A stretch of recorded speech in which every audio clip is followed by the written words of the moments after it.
고전은 니들이 항상 어려워하는 것 중에 하나고, 그 다음에 이제 요거는 얘들아, 오늘 시험 본 것 중에서 융합지문에 대한 요 지문을 다시 한번 좀 읽어볼게 얘들아. 그래서 칸트에 대한 근대 철학에 대한 개념을 바탕으로 해서 유클리드 기하학으로 이걸 접목을 시키는 거다라는 거야. 이해 가시지? 자, 이제 한번 내용 한번 읽어볼게. 그러니까 중간중간에 혹시 이게 이해가 안 갑니다라고 하는 부분이 있으면 질문을 해. 너는 이 개념을 잘 모르겠다. 너희는 근데 전반적인 개념을 잘 모를 거야. 일단 읽어보자 얘들아. 처음에 읽었을 때하고 느낌이 좀 어떻게 다른지 좀 파악을 좀 하시고. 자, 모든 학문적 지식이라고 얘기해서 모든 학문적 지식 판단의 형식을 취하는데, 자 12번에서 17번에 해당하는 문제입니다.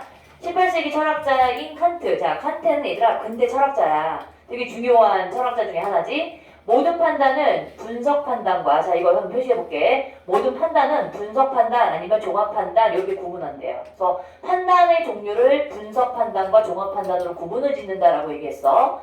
자, 그런데 이제 보자. 분석 판단이란이라고 얘기하고서 분석 판단에 대한 뭐를 얘기해주고 있니?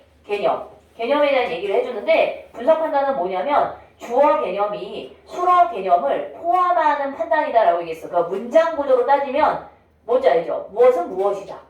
정의의 문장 형태 알지? 얘들아, 나는 한민족이다. 나는 누구다. 이런 식으로 이제 문장이 만들어지고 있는 이런 방식의 분석 판단이라고 얘기하는데, 예컨대 보자 얘들아. 예를 들어서 이제 총각은 결혼하지 않은 남자다라고 얘기해. 근데 우리가 총각하게 되면 결혼 안 한 사람이야, 결혼한 사람이야?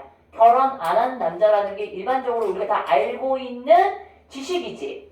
자, 이런 경우에는 분석 판단인데, 자 주어 개념인 총각을 분석하면 수어 개념이 결혼하지 않은 남자가 따라 나오기 때문이다 라고 얘기했어. 그러니까 이 총각이란 말 안에는 얘가 포함이 되고 있다는 얘기야. 그럼 굳이 이걸 가지고 우리가 확인할 필요가 있니 없니, 결혼했는지 안 했는지 여부를 따질 필요가 없는 거죠. 맞죠? 그럼 너희는 총각이에요?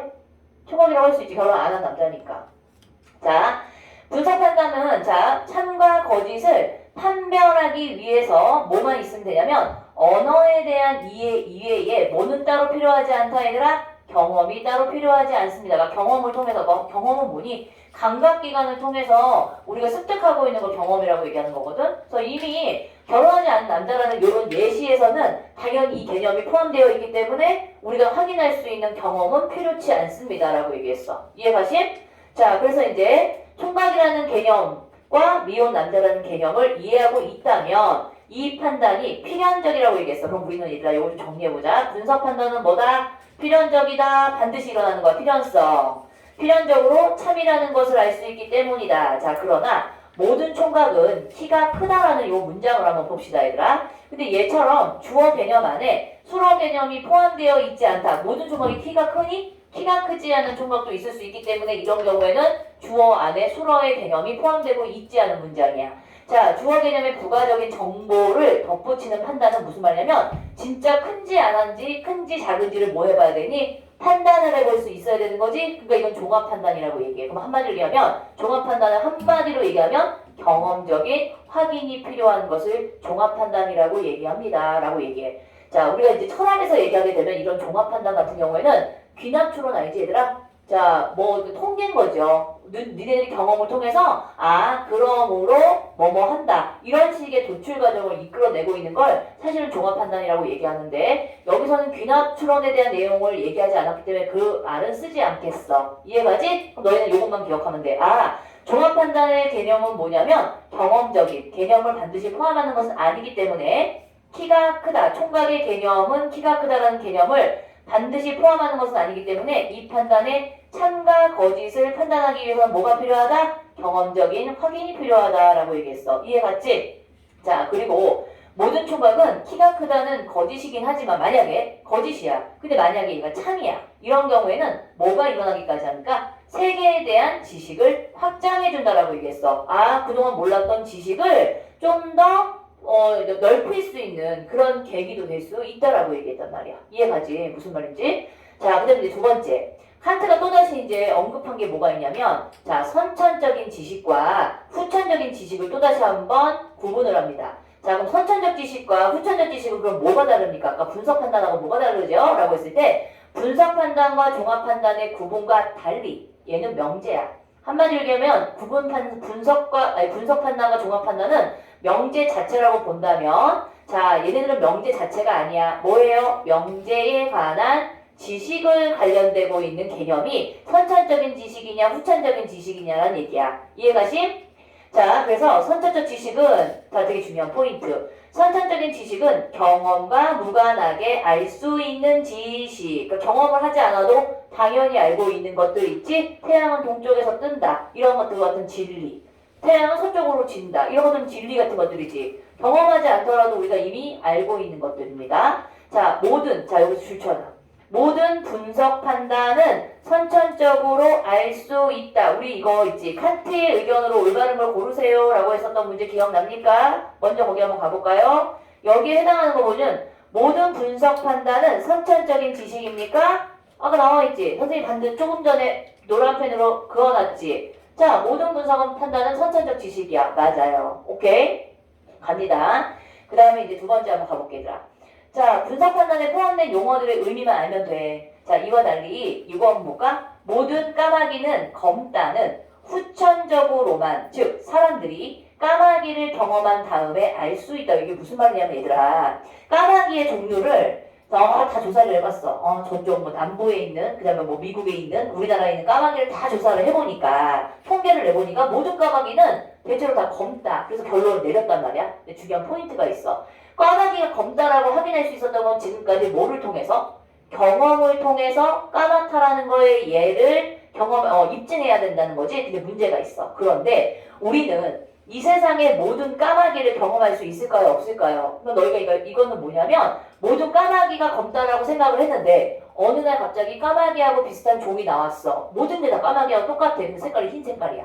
그럼 어때요? 지금까지도 우리가 알고 있었던 경험들은 이 경험에 의한 지식들은 깨져버려. 거짓이 돼버린다는 얘기야. 그래서 이제 문제는 설령 지금까지 봤던 가능하다고 하더라도 앞으로 태어날 까마귀. 그러니까 하면 돌연변이가 있을 수 있잖아. 까마귀는 까마귀지만 진짜 새카맣지 않은 까마귀가 있을 수 있다는 건데 우리는 그것까지 예상할 수가 없어. 그치? 그래서 까마귀는 경험할 수가 없기에 모든 까마귀는 검다와 같은 후천적인 지식으로는 결코 뭐 할 수 없다? 보편적. 보편이라는 건 뭔지 알지? 모든 사람이 다 인정할 수 있는 보편적 지식이 될 수 없다는 겁니다. 자, 보편적이거나 필연적인 지식을 얻을 수 없다라고 얘기했어. 그치? 모든 까마귀는 검다라는 걸 경험을 통해서 하기에는 한계가 있다라는 뜻이야. 이해가?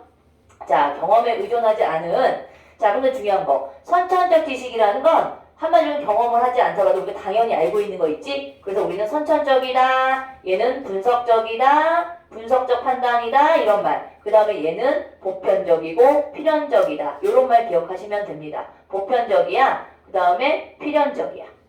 여기까지 이해 갔어? 자, 그럼 그 다음에 읽어볼게. 그러면 우리 보자. 또 한 번 반복이 된다, 얘들아. 근데 분석 판단은 분명히 선천적으로 알 수 있다라고 얘기했거든. 자, 모든 분석 판단은 분명히 선천적으로 알 수 있는 것들이에요. 총각이 결혼했다는지를 알기 위해 총각을 조사할 필요가 없다. 그리고 모든 까마귀는 검다처럼 오직 후천적으로만 알 수 있는 진술이 뭐에 해당한다? 종합적이라는 것도 논란의 여지가 없다라고 얘기했지, 얘들아? 그럼 우리 봅시다. 후천적인 판단이라는 건 그럼 어디에 포함이 되는 개념인 거죠? 여기서 보시면 모든 후천적인 지식은 종합적 판단입니까? 맞지요? 분석적 판단과 종합적 판단을 나눈다면 얘는 선천적 지식에 해당해. 후천적 지식은 어디에 포함돼? 종합적 판단이라고 얘기할 수 있어. 자, 그런다면 되게 중요한 포인트야. 근데 모든 선천적인 지식은 분석 판단일까요? 라는 거에 대한 의문을 그 다음에서 찾을 수 있다. 얘는 이제 아직 확인을 해보자. 그거 밑에 한번 볼까? 요 지문을 보면 칸트가 뭐라고 얘기했냐면, 자, 우리가 이제 경험으로만 알 수 있는 진술들은 수로에 나타난다는 검다, 주어에서 언급된 까마귀를 넘어서고 있기 때문이다. 그러나 칸트는 요번지 세 번째 범주, 즉 종합적이면서도 동시에 선천적으로 알 수 있는 진술들이 있다고 주장했다는 얘기는 무슨 말인지 아니, 얘들아? 한마디로 선천적인 지식인 동시에 한마디로 이것 때문에 지식의 확장이 일어날 수 있어요 라는 얘기야. 이해가? 자, 그래서 이제 어떤 진술은, 이거 되게 중요한 포인트, 여기에 뭘 잡냐면 어떤 진술은 경험과 무관하게 옳은 것임에도 라고 얘기해서, 그러니까 경험을 우리가 경험을 해보지 않더라도 옳은 것임에도, 자, 얘는 또 어떤 역할까지 하냐면 분석 판단과 달리 낱말의 의미에 관한 지식이 아닐지라도, 자, 그럼 언어 바깥이라는 건 뭐니? 언어 바깥의 세계. 그럼 이건 외부 세계가 되는 거지. 외부 세계에 대한 지식을 제공할 수 있다라고 얘기했어. 근데 어떻게 이런 일이 가능하지? 그럼 이런 일이 어떤 거니? 그럼 요거에 대한 압축되어 있는 내용. 어떻게 이런 일이 가능해? 무슨 일이야? 경험하지 않아도, 단어의 의미를 알지 못해도 그 지식을 알 수 있다라는 거에 대한 게 요거의 내용이야. 자, 그럼 기억 한번 가볼까? 요 문제를 봅시다. 자, 기억에서 이러한 같은 의문을 품은 사람의 생각으로 가장 적절한 건 뭘까요? 라고 얘기해서 좀 어떻게 이게 가능해? 그럼 이 내용이 뭐야? 이걸 물어보는 거야. 그럼 어떤 내용이 이 사람은 의문을 품을 수 있다는 거지? 야, 지금 경험과 무관한 진술이 낱말의 의미에 의해서, 이거 아니지. 낱말의 의미를 모른다라고 하더라도 알 수 있다라고 얘기했지. 그러니까 1번은 안 되지. 세계에 관한 진술이 옳다는 것을 어떻게, 이것도 아니죠. 낱말의 의미에 의해서 결정할 수 있다는 얘기를 한 적이 없어. 근데 우리 3번 보자. 세계에 관한 진술이라는 걸 외부 세계지, 얘들아. 바깥 세계. 언어 바깥 세계를, 아니, 그것이 옳다는 것을 어떻게 경험하지 않고서도 알 수 있지? 아까 얘기했었죠? 경험하지 않더라도 알 수 있어. 라고 선생님이 아까 밑줄 쳐던 거 기억나? 그거에 관련된 내용이었기 때문에 일단 3번이야. 자, 그럼 4번은 낱말의 의미에 의해 옳음이 결정되는 진술이 어떻게 세계에 관한 지식을 자, 낱말의 의미에 의해서 옳게 이 결정, 요 얘기 없었어. 경험에 의해 옳음이 밝혀지는 진술인데도 어떻게 언어에 대한 이해 이거 아니지? 경험에 의해 옳음이 밝혀진다는 얘기 없었어. 그럼 결국은 뭐니? 경험하지 않아도 세계에 관한 진술을 할 수 있다는 얘기야. 그치? 낱말의 의미가 아니어도 세계에 대해서 진술할 수 있다는 얘기야. 어떻게? 이 얘기인 거지. 그럼 기억에 밑줄친 부분은 위에서 어떤 내용을 의미하는 겁니까? 라는 좀 핵심적인 내용을 찾으시면 되는 거예요. 알겠지? 자, 그럼 가보자. 요 부분 한번 다시 읽어볼게. 자, 그럼 우리 여기 다시 한번 가볼까?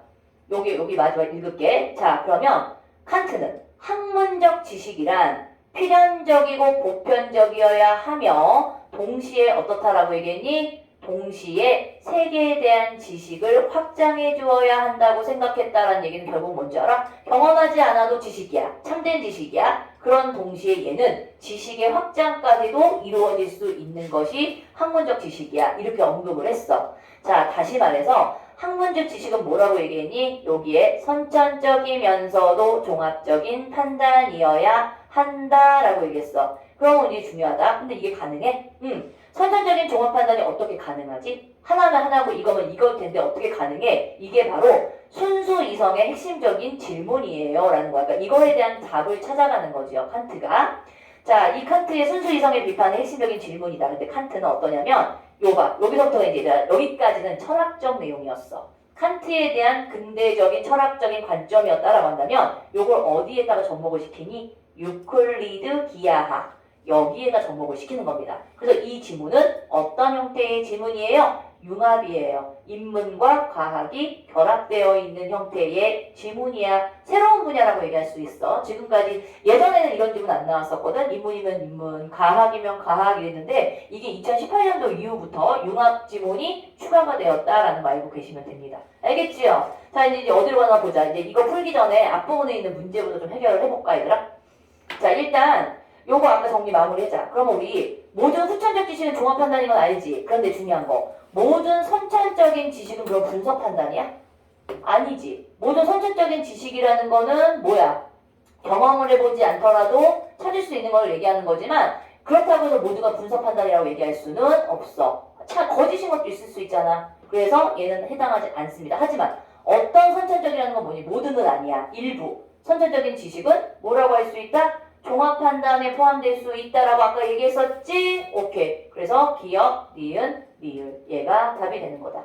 자, 그럼 우리 요거 한번 보자. 분석 판단이라는 건 경험하지 않더라도 우리가 당연하다라고 알 수 있는 것들을 우리는 분석 판단이라고 얘기했었지. 자, 그럼 저 아저씨 남자야. 아저씨가 남자지 여자겠니? 이거는 이미 우리가 확인하지 않아도 알 수 있는 말이지. 자, 처녀는 여자다. 처녀는 대부분이 결혼하지 않은 여자를 의미하는 거기 때문에 여자라는 개념이 포함이 되어 있어. 맞지? 자, 근데 우리 삐꾸가 냉커피는 차다라고 얘기했거든요. 따뜻할 수도 있잖아요. 냉 자체가 무슨 말이야? 차다라는 의미를 내포하고 있기 때문에 이 주어 안에 얘가 포함되고 있는 거 맞지요? 근데 우리가 착각하면 안 된다. 태양의 모양은 둥글잖아요. 이거는 니네들이 그림을 이렇게 이미지화해서 그리는 거지. 사실 태양이 둥근지에 대해서는 뭐가 필요해? 둥근지에 대한 어떤 측정을 해야지만 둥근지 타원형인지를 밝힐 수 있는 거야. 그래서 얘는 경험을 통해서 밝혀야 되기 때문에 분석 판단이라고 볼 수 없다. 자, 그런데 삼각형에 각이 있는 건 너희들이 이미 알고 있잖아. 이거 뭐 각이 있는지 찾아가야 되니? 아니지? 나머지는 다 분석적. 하지만 태양의 모양이 둥근지에 대해서는 사실은 둥근지에 대한 측정할 수 있는 경험이 필요하다. 알겠지? 여기에 포함돼.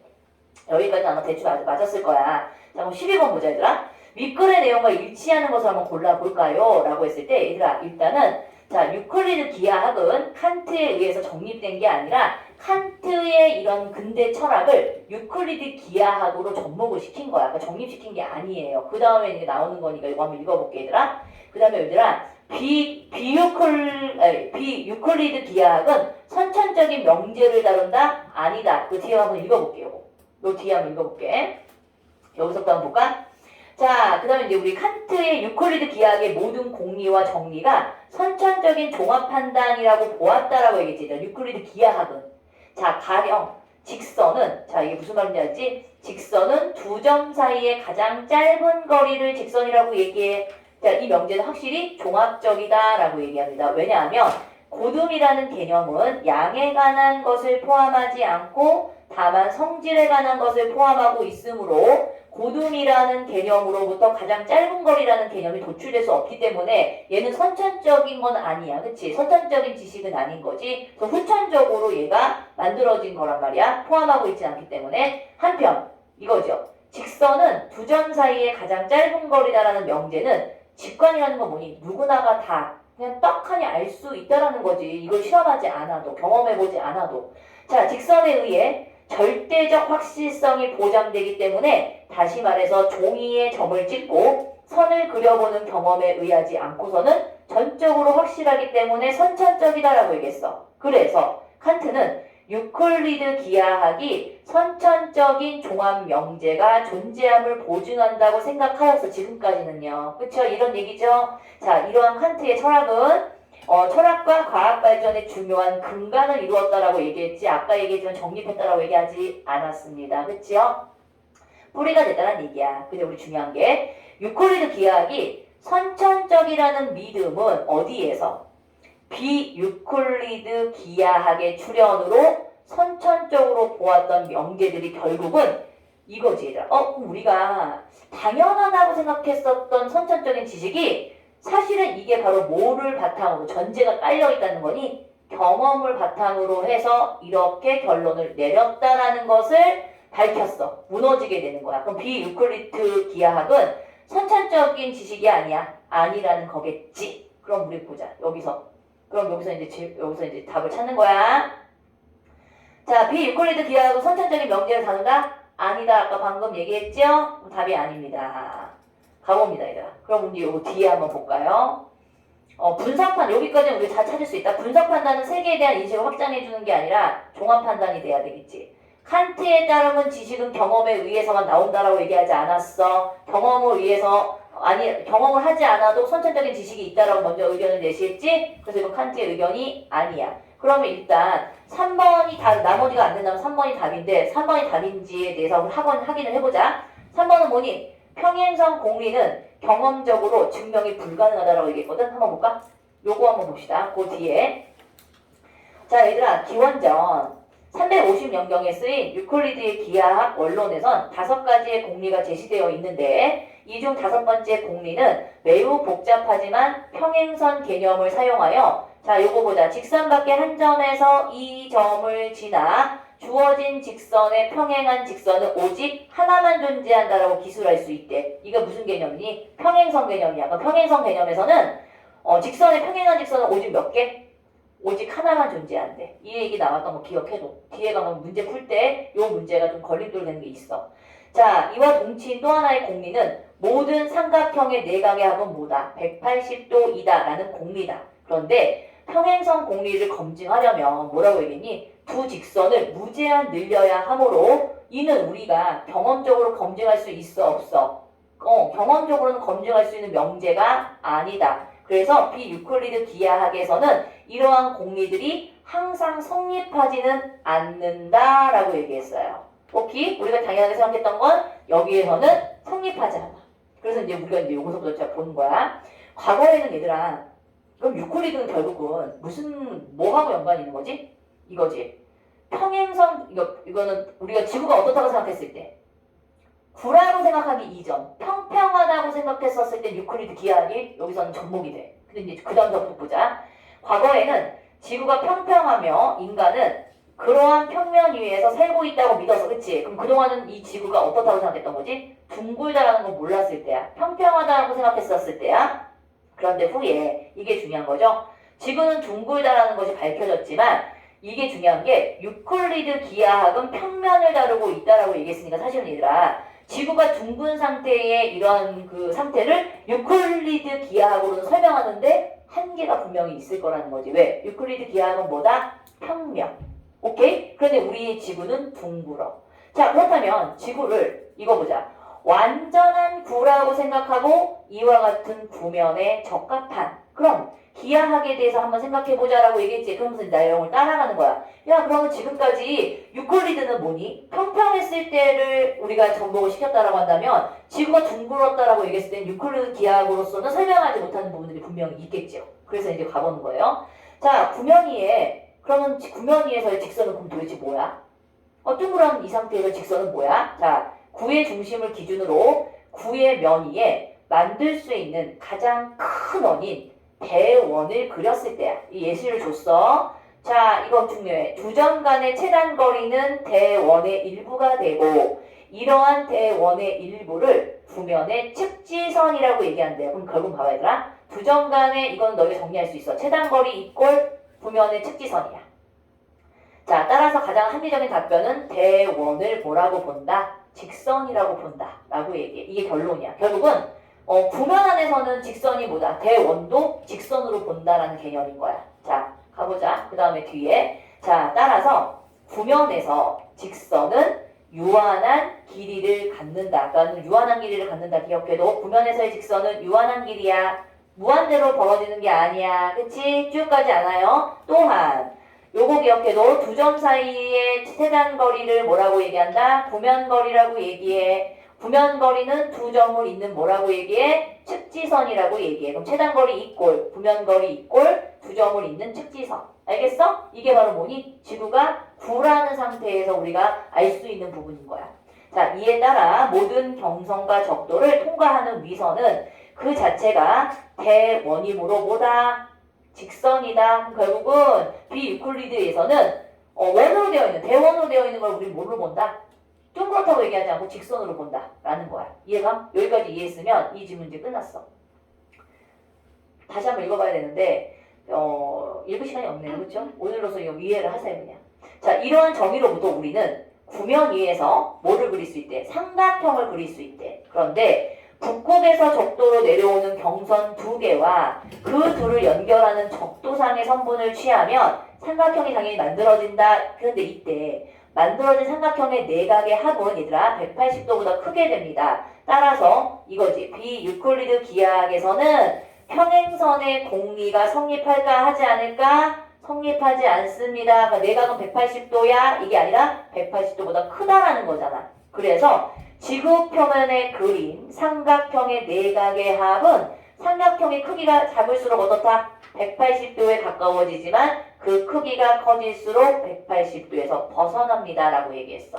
지구 표면에서 그린 삼각형의 내각은 합은 삼각형의 크기가 작을수록 180도에 가까워지고 크기가 커질수록 180도에서 커져요. 자, 이와 같은 구면 위에 성립하는, 자, 그럼 비유클리드 기하학은 평면이 아니지 얘들아? 구면이야. 구면에서 성립한다라고 얘기를 했으니까 유클리드 기하학은 반대.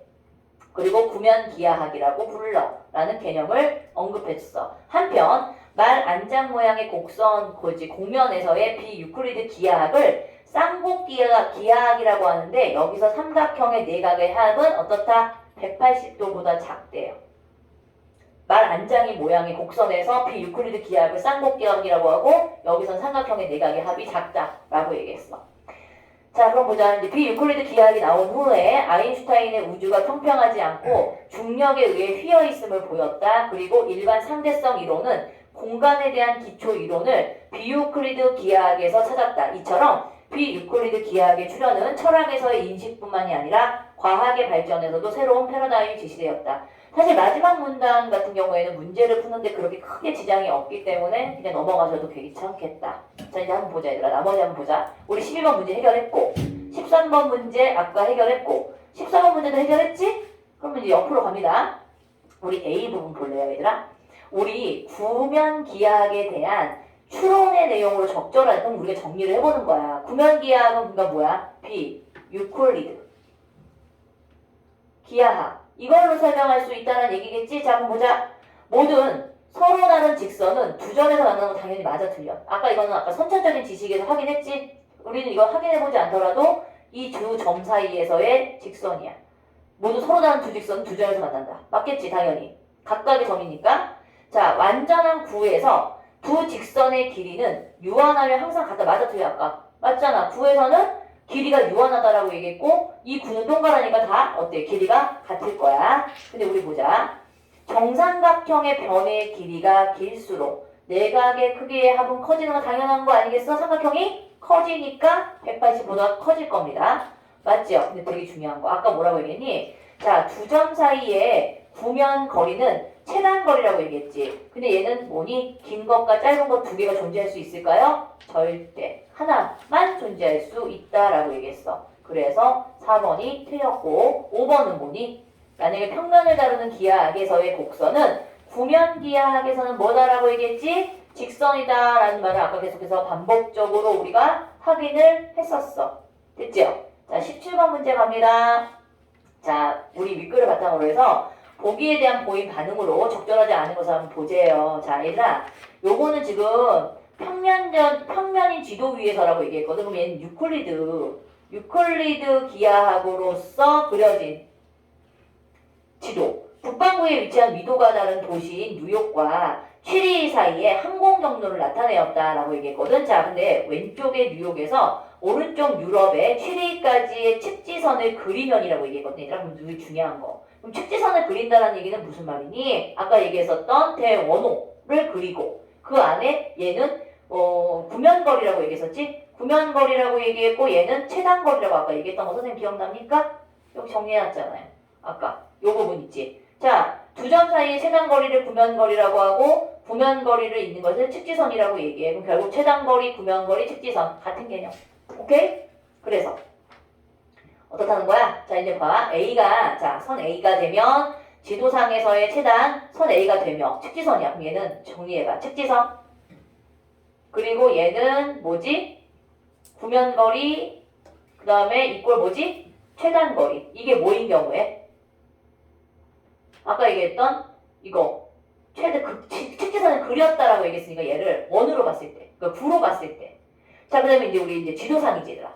지도상에서의 최단거리니까 얘는 평면적인 상태에서, 그러니까 지도상이라고 얘기했으니까 얘는 이제 원 상태가 아닌 평면적 상태에서는 얘가 최단거리야.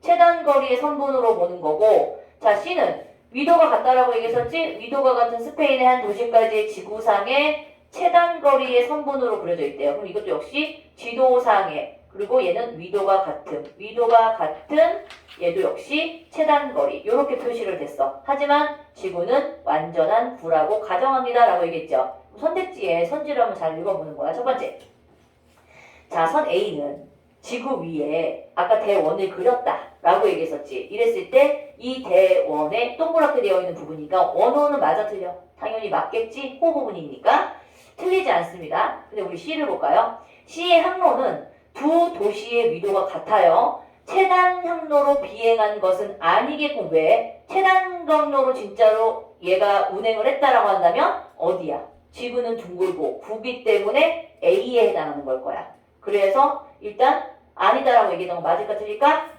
맞다. 최단 거리는 아니야. 맞습니다. 자, 그럼 세 번째 보자. 선 A는야 지도 위에서는 곡선이지만 구면기하학에서는 직선인 부분에 해당한다. 아까 선생님이 아까 설명했었지? 구로 되어 있고 얘가 구면기하학에서는 이 둥그렇게 되어 있는 이 부분이 곡선이 직선이야. 아까 확인했어. 요거는 위에 있는 내용과 연관지었을 때 맞습니다.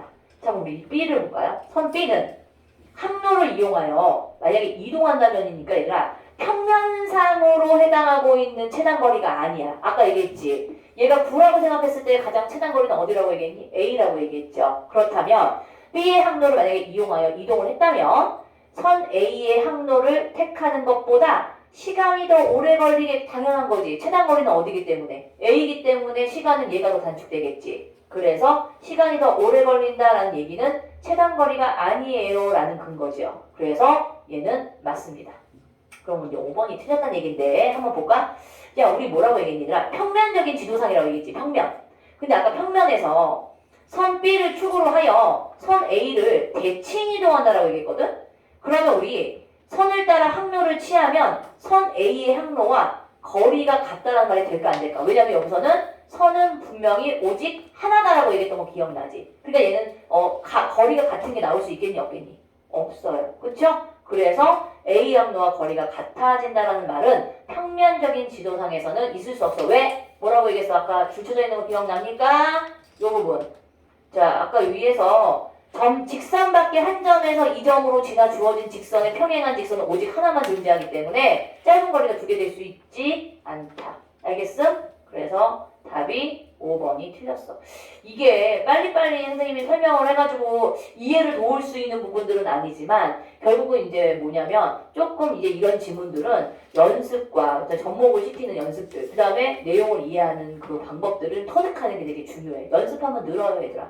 이번에 삼수가 아니라 재수했던 형들이 국어 연역 같은 경우에 점수가 오히려 되게 잘 나왔대. 그래서 뭐 98.1등급 나왔던 아이들도 있는 거 보면 꽤나 잘한 편이야. 근데 이 점이 너무 어디서 나왔는지 참 아깝죠. 오케이? 자, 아까 이제 질문 들어왔던 것 중에서 어떤 친구가 이거 되게 골 때려.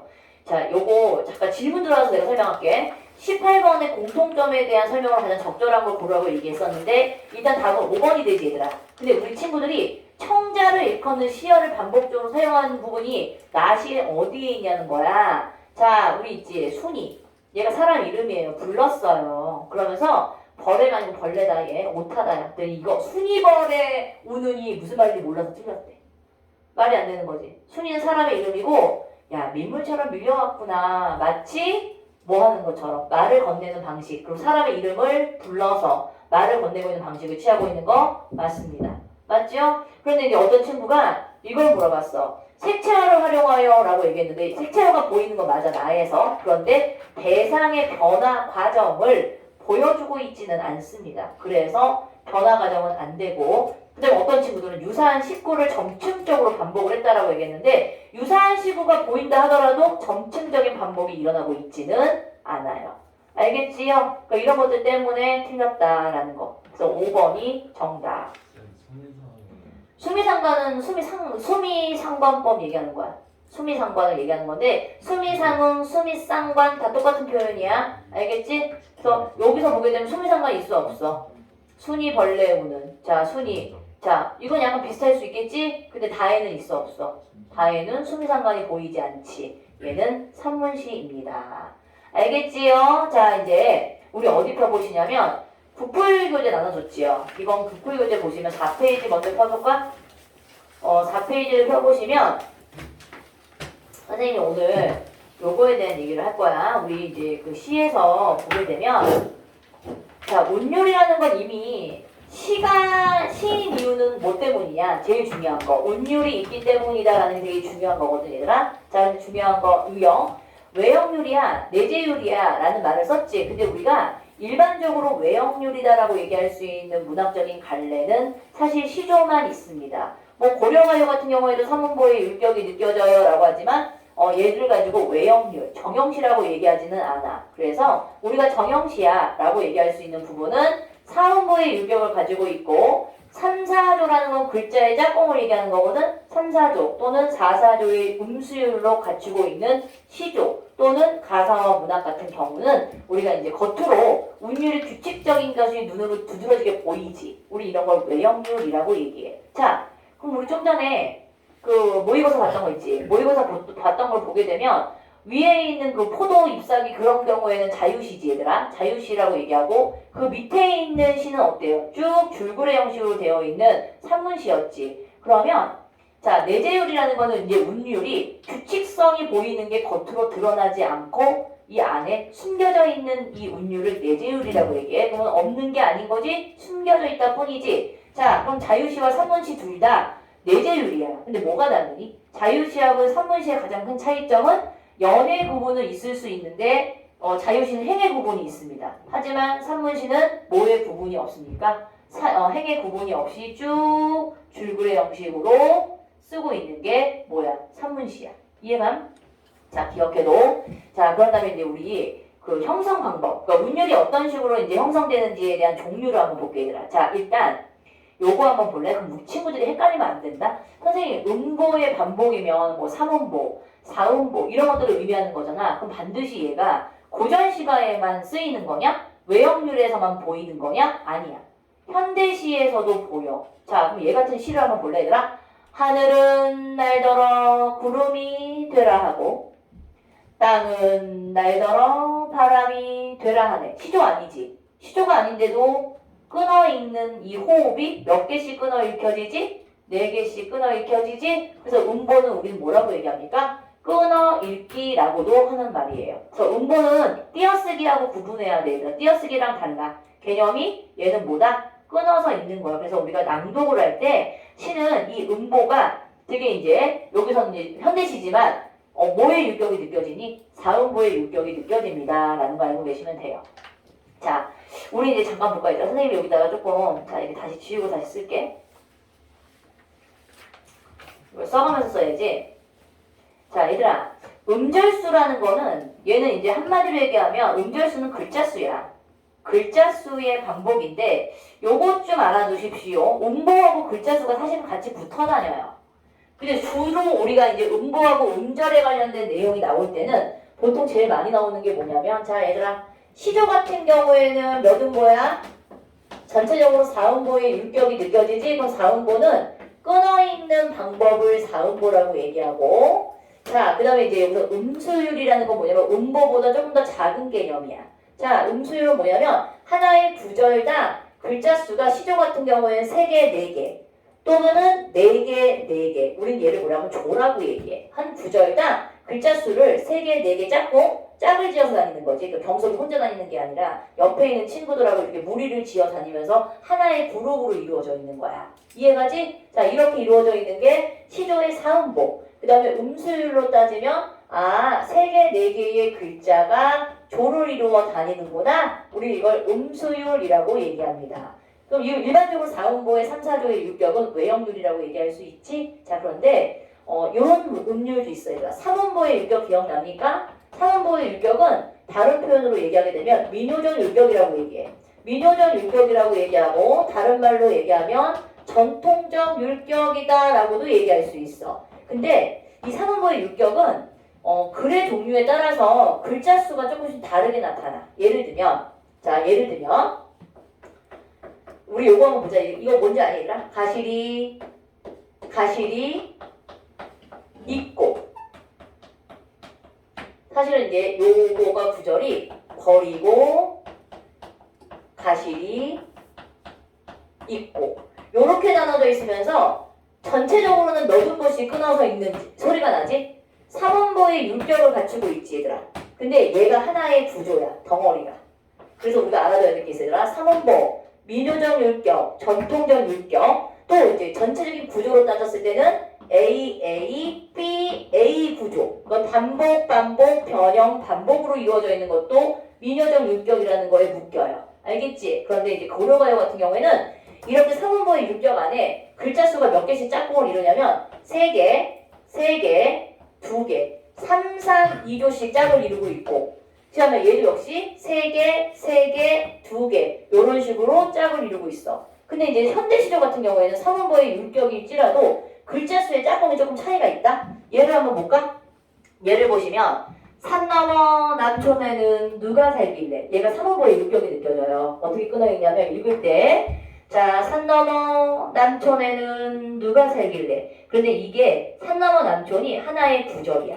자, 여기 3음보의 율격으로 끊어 있지만 구절이 2개로 나눠지지. 그러면 글자 수가 어떻게 되냐면 여기가 7글자 그 다음에 뒤에 있는 게 5글자야. 아, 실오조의 음수율을 가지고 있구나 라고 했을 때는 3원 보면서 보통 이제 7호조의 유격은 보통 음보로 따지면 3원 봅니다. 오케이? 7호조의 음수율을 갖추고 있어요 라고 했을 때 이런 경우에는 보통 현대시에서 나타나고 있는 가락이야. 어때? 똑같은 3원보인데도 같아요? 달라요? 가락이 조금 다르지? 아, 고려가요 같은 경우에는 3, 3, 2조로 나타나. 자, 근데 3원보의 유격 중에서 아리랑이라는 게 있어. 아리랑, 아라리오. 얘 같은 경우에는 3, 3, 4로 나타나지? 아, 이런 건 일반적인 민요의 형태구나. 아, 3원보라고 하더라도 글의 종류에 따라서 글자 수의 요 짝꿍이 조금 다르게 나타나는구나. 알겠지? 자, 그럼 얘들아, 7호조야. 7호조의 음수율을 갖추고 있어. 그럼 얘는 3원보의 유격이라는 얘기하고 똑같은 표현이야. 아, 전통적이야.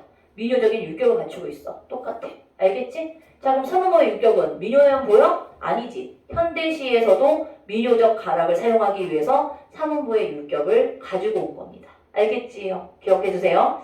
자, 우리 이거 이제 중요한 음운하고 음절의 반복이라는 건 뭐냐면 별거 아니야, 얘들아. 한마디로 하면 이 음운은 자음이나 모음, 자음이나 모음 같은 것들을 일정하게 자주 사용하고 있는, 반복적으로 사용하고 있는 경우인데 보통 음운의 반복 같은 경우에는 뭘 많이 사용하냐면 잡아. 얘 같은 경우에는 뭐가 많이 쓰여니? 갈래, 갈린 길, 나바이 갈 길. 어때? 밑에 있는 받침이 리을을 사용하고 있지? 리을은 울림소리입니다. 그러니까 울림소리를 사용하게 되면 어떤 느낌을 주냐면 밝고 경쾌한 느낌이 들어. 자, 이런 것도 이제 운율 형성에 기여하면서 자, 근데 중요한 게 뭔지 아니? 그리고 길이라는 이 단어가 길 어떠니?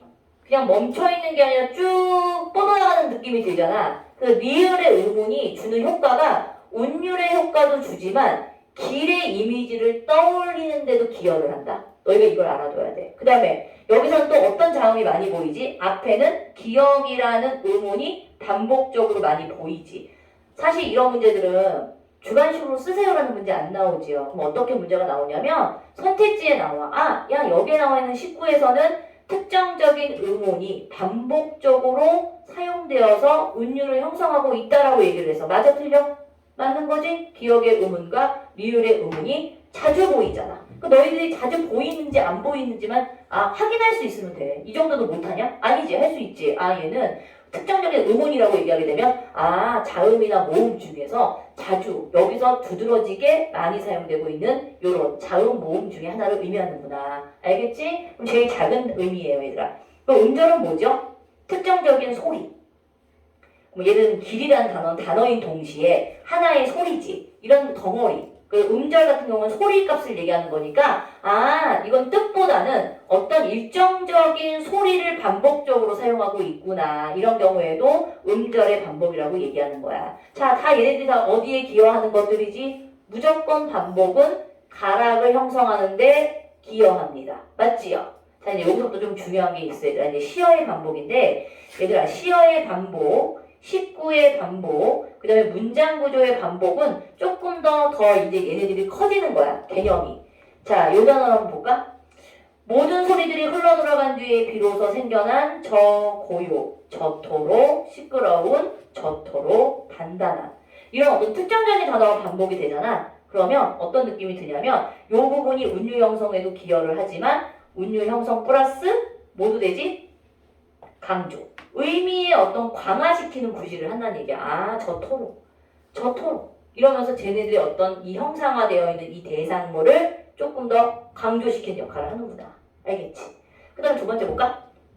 얘는 자, 그냥 하나의 단어만 반복시키고 있는 게 아니라 나는 중얼거리다. 어때요? 19라고 얘기하지. 2개 이상의 낱말이 이루어져 있는 것들을 19라고 얘기하거든. 이런 경우에도 역시 운율을 형성하면서 중얼거리는 화자의 행위를 강조하는 구실도 하는 거야. 일단은 반복적으로 보여지는 부분은 운율 형성 첫 번째. 두 번째는 의미 강조에도 기여를 하고 있는지를 보시는 겁니다. 자, 물어볼게. 그럼 모든 그러면 운율 형성의 반복으로 쓰이고 있는 게 그럼 다 강조니? 그건 아니야. 자, 예를 들면 이거 조금 이따 얘기해. 문장 구조의 반복 한번 볼까? 얘들아? 문장 구조의 반복은 일단 들어오셔서 여기 앉아봐. 이거 가져가고. 책. 했어? 그래서 오케이. 앉아. 좀 나. 자, 문장 구조의 반복을 다른 표현으로 얘기하면 뭐라고 얘기하면 얘들아, 얘를 통사구조.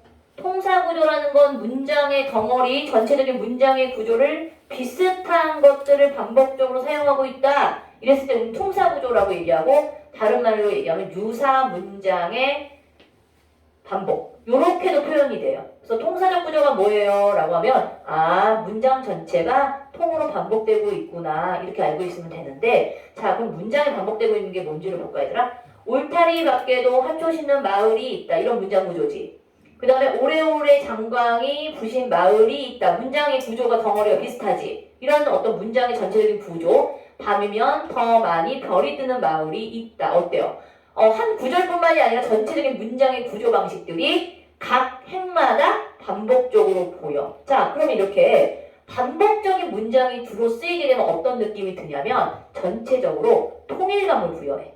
통일감을 부여해. 당연히 운율 형성은 기본이지. 운율을 형성하는 동시에 통일감을 부여한다. 그러면서 마을이 있다라는 이 마을을 뭐 한다? 의미를 강조하기도 합니다. 이 세 가지를 다 어떤 효과를 노릴 수 있는 거야. 이해가지? 그러면 선생님 문장 구조의 반복에서 너희 수미상관 구조 있지? 얘는 뭐가 다르냐면 똑같이 문장 구조, 얘도 역시 통사 구조예요. 문장 구조가 비슷하기 때문에 얘는 통사 구조에 포함이 되는 개념인데 다른 점이 있다면 얘는 문장의 이 자체가 반복된다라고 한다면 수미상관은 첫 번째에 있는 구조, 덩어리, 마지막에 있는 이 문장의 덩어리가 똑같은 문장, 비슷하게 생겨있는 게 이렇게 앞뒤를 가지고 받쳐주고 있는 거지. 이런 경우는 자 어떤 느낌이 드니? 앞에서 시작하는 문장이 마지막에 마무리를 하고 있기 때문에 어떤 느낌이 들어? 수미상관 같은 경우에 균형미.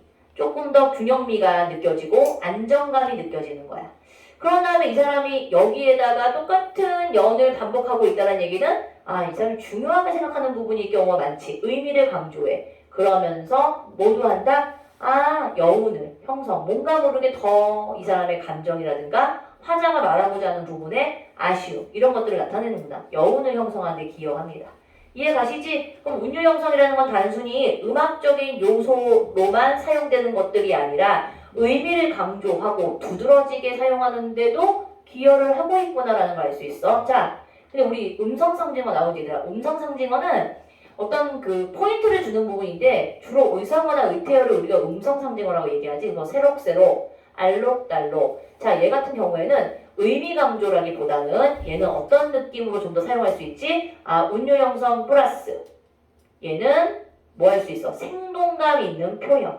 그래서 우리가 보통 이제 시 문제를 풀다 보면 단순히 그냥 음성상징어로만 이루어져 있어 이렇게 얘기하지 않고 음성상징어를 통해 좀 더 생동감 있게 전달하고 있다. 이런 식으로 조금 덧붙여서 설명이 나오는 경우가 있지. 자, 근데 음성상징어도 기본적으로는 단어, 어떤 일부분의 단어가 반복적으로 이루어져 있기 때문에 뭐에 효과도 주는 거야? 당연히 운율 효과에 기여를 하고 있는 것들이야. 알겠어? 자, 그럼 우리 지금까지 설명한 거 있죠? 자, 음모의 반복, 음절수, 우문 이런 것들 있지. 특정적으로 두드러지게 보이는 부분이 한 개라도 두 개 이상 있다. 그럼 반복이야. 별거 아니야. 반복은 그냥 두드러지게 보이는 게 두 개 이상이 보이지? 이 부분이 반복되고 있구나. 운율 형성에 기여하고 있구나. 이걸 기억하면 돼. 종결어미가 반복될 수도 있어. 그 다음에 앞부분에 있는 어떤 특정적인 단어가 반복될 수 있어. 이런 것들. 알겠지? 자, 갑니다. 여기까지 설명하면 끝나요. 서술자의 개입이란 말은 우리가 주로 많이 어디서 쓰이냐면 사실 고전소설에서 되게 많이 등장하는 거지. 그래서 서술자의 개입을 다른 표현으로 얘기하면 편집자적 논평이라고도 얘기를 하거든. 근데 얘를 특별하게 다르지 않아요. 다만 조금 더 의미를 명확하게 구별을 하자면 서술자의 개입이라는 요 의미 안에 편집자적 논평이 포함되어 있는 거지. 얘가 좀 더 작은 의미라고 볼 수 있어. 근데 편집자적 논평은 어떻게 드러나냐면 어떤 방식으로 드러나냐면 이런 형식으로 드러나. 보통 자, 황성 30리끼를 겹겹이 싸고 곳곳에 뒤져 있은들 밖에 있는 조음을 어찌 차부리요? 라고 얘기하지. 어찌 차불까? 의문 형태 형식으로 표현을 하고 있는 거지. 이런 식은 누구의 감정이니? 서술자의 감정이 불쑥 튀어나오는 거야. 이건 아니야, 얘들아. 이런 것들. 자, 좋은 모자는 없는지라는 건 사실인 거고, 장안이 분분한지라 이런 표현들은 그냥 있는 사실을 얘기하는 것들이지. 자, 근데 여기서는, 야, 어떻게 잡겠니? 어찌 억울하지 아니하리요. 이런 표현들 있지. 이런 것들이 편집자적 논평인데, 보통 편집자적 논평은 현대소설보다는 고전소설에서 되게 많이 드러나. 그래서 읽으면서 무조건적으로 소설자의 개입이 일어났는지 안 일어났는지 태도가 어떤지 이런 것들을 너희가 찾아낼 수 있으면 어느 정도 이해하는데 무리가 없어요. 자, 잠깐만 마지막에 요 김영철전이라는 작품이 있지. 요건 조금 상식적으로 좀 너희들이 작품 중에서 알아둬야 될 게 있는 게, 자, 여기서 질문. 보통 전쟁을 소재로 하고 있는 작품들 속에 등장하는 주인공들은 대부분이 어떤 인물들이 많니? 영웅인 경우가 많지. 근데 이 김영철 전이라는 이 작품은 어떤 군담 소설의 한 종류이기도 하거든? 근데 여기에 등장하는 이 영철이라는 인물이 영웅적인 인물이 아니야. 그냥, 전쟁으로 인해서 고초를 받고 있는 민중 중에 한 명이라고 보시면 되고, 그렇게 전쟁을 나가서 공을 세웠는데도 나라에서 이 사람에게 공을 치하하지 않아. 그래서 어떻게 보면 오히려 더 혹독하게 막 세금을 걷어들인다거나 이런 내용이 나오거든. 그래서 지금까지 봤었던 군담 소설과 달리 이런 작품들은 조금 이제 사실주의, 리얼리즘. 그러니까 그 당시에 고전이지만 약간 사실주의적인 내용을 담고 있는 작품이다. 그래서 이름도 조웅적 이런 것처럼 조금 이름이 특이하지 않고 되게 평범한 사람의 이름 같지. 그래서 전쟁의 소재를 하고 있는 작품이지만 주인공이 비범하거나 영웅적인 작품의 주인공은 아니구나. 자, 그래서 마지막에 한번 보면 요거 한번 볼래? 요거 한번 읽어볼게, 얘들아. 영철이 집으로 돌아온 지 얼마 안 됐게 전쟁이 끝난 다음에 집으로 돌아왔다. 근데 호조에게 관리를 보내 영철에게 은 200냥을 갖기를 재촉했대. 야, 전쟁에 돌아왔으면 얘한테 어떤 상을 줘야 되는데 오히려 야, 너 세금 내라고 막 닥달을 하는 거야. 자, 그럼 너희는 알아둬야 되지. 이게 조선의 후기로 갈수록 민중들의 사는 이 삶이 호락호락하지 않았구나. 힘들었구나. 군역의 의무도 짊어져야 되고 세금까지 내야 되는 아주 혹독한 사회였구나. 그러니까 사회적인 배경을 알 수 있는 거야. 자, 호조에게 돈 들이는 일이 늦어지자 영유현령은 영철의 일가 친척을 감옥에 가두고 기한을 정하여 바치도록 하였다. 감옥에 갇힌 일가 친척의 원망은 하늘을 찌를 정도다. 여기 같은 경우에는 하늘을 찌를 정도였다라고 얘기하는 건 감정이 나온 건 아니야. 그냥 서술자가 그냥 서술하고 있는 방식인 거예요. 그런데 그 중에 한 명이 붕괴하며 말하되, 자, 영철이 임경업 장군과 유림 장군을 따라 바다로 육지로 종군하면서 들인 노고와 세운 공이 적지 아니한데 어찌 조정에서는 조그만 상조차 주는 일이었고 도리어 이렇듯 살과 뼈를 깎는단 말이냐? 우리는 조선의 백성도 아니더란 말이냐? 여기서 대사 안에 있기 때문에 편집자적 논평 드러나 있진 않죠. 자, 그런데 뒤에 영철이 청노새를 팔고 집안의 세간을 다 파니 호조에 갚을 돈의 반 정도를 간신히 마련할 수 있었다. 그러니까 전쟁 때문에 힘든 사람이 이것까지 내야 되는, 갚을 돈까지도 내야 되는 이런 아주 비참한 현실. 하지만 그 나머지는 충당할 길이 없어 결국 친족들의 도움을 받아 그 나머지를 갚을 수 있었다. 조정에서는 그 후로도 영철에게 상 주는 일이 없었으니. 자, 뭐라고 나와있어? 마지막에 이게 이제 참다가 이제 편집자가 서술자가 자기의 감정이 확 나와. 이어치 불쌍하다 하지 아니하리요 이렇게 얘기했죠. 이런 식으로 얘기하는 게 바로 뭐다? 편집자적 논평이다. 뭐 어떤 식으로 드러나는지 알겠지? 이야기가 딱 서술되고 있다가 참다 못 참고서 너무 불쌍하네.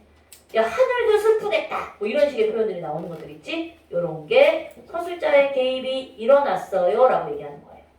자, 다음 주에 숙제는, 자, 혹시 지난주에 이 모의고사 문제집 안 가져간 친구들은 다 나왔었지? 숙제는 가져갔고 풀어가지고 오시고, 그 다음에 너희들 부풀 10권이 다음 주에 숙제고 다음 주에는 모두 가져와?